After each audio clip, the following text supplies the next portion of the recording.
আসসালামু আলাইকুম। আজকের ক্লাসে আমরা শিখব সার্কের দেশগুলোর নাম মনে রাখার কৌশল।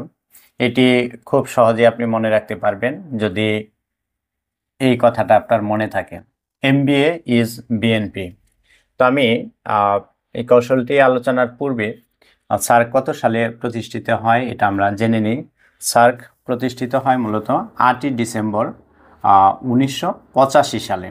8ই ডিসেম্বর 1985 সালে সার্ক গঠিত হয়। আরেকটা বিষয় এখান থেকে ইম্পর্টেন্ট যেটা পরীক্ষা আসে যে সার্কের সদর দপ্তর কোথায় অবস্থিত, এটা নেপালের রাজধানী কাঠমান্ডুতে সার্কের সদর দপ্তর অবস্থিত। তাহলে এখান থেকে দুইটি প্রশ্ন ইম্পর্টেন্ট ছিল।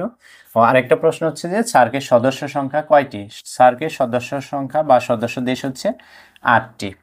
তাহলে আমরা এখান থেকে 3টি প্রশ্ন পেয়ে গেলাম। একটি হচ্ছে যে সার্ক কত সালে গঠিত হয়, এটি 8ই ডিসেম্বর 1985 সালে। দ্বিতীয় প্রশ্ন হচ্ছে সার্কের সদর দপ্তর কোথায় অবস্থিত? কাঠমান্ডুতে অবস্থিত।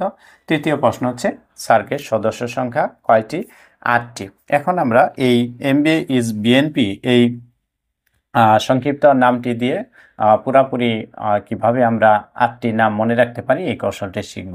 তাহলে এমতে আমরা প্রথমেই এমতে হচ্ছে মালদ্বীপ, বাংলায় লিখছি এখানে এমতে মালদ্বীপ। দ্বিতীয়ত আছে এখানে B, B for Bangladesh, Bangladesh.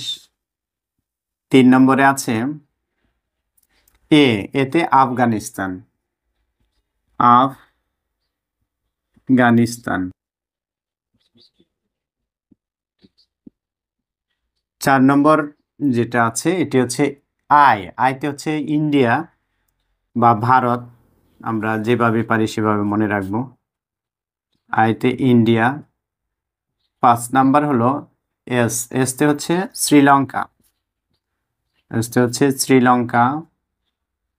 এরপরে চলে যাচ্ছে হচ্ছে আবার বি আসছে এখানে, এই বিতে হচ্ছে ভুটান, বিএইচ দেওয়া হয় ভুটান। এন, এন ফর হচ্ছে নেপাল। 7 নাম্বার হচ্ছে নেপাল। 8 নম্বর, 8 নম্বর রয়েছে পি, পিতে হচ্ছে পাকিস্তান।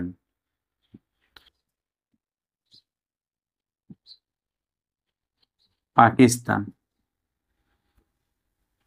তো এই ধরনের আরো ট্রিক্স পেতে চ্যানেলটি সাবস্ক্রাইব করুন। আর বিভিন্ন কৌশল মনে রাখার জন্য বিভিন্ন কৌশল আরো শেখানো হবে। তো সবাইকে ধন্যবাদ জানিয়ে আজকের ক্লাস এখানে শেষ করছি। আল্লাহ হাফেজ।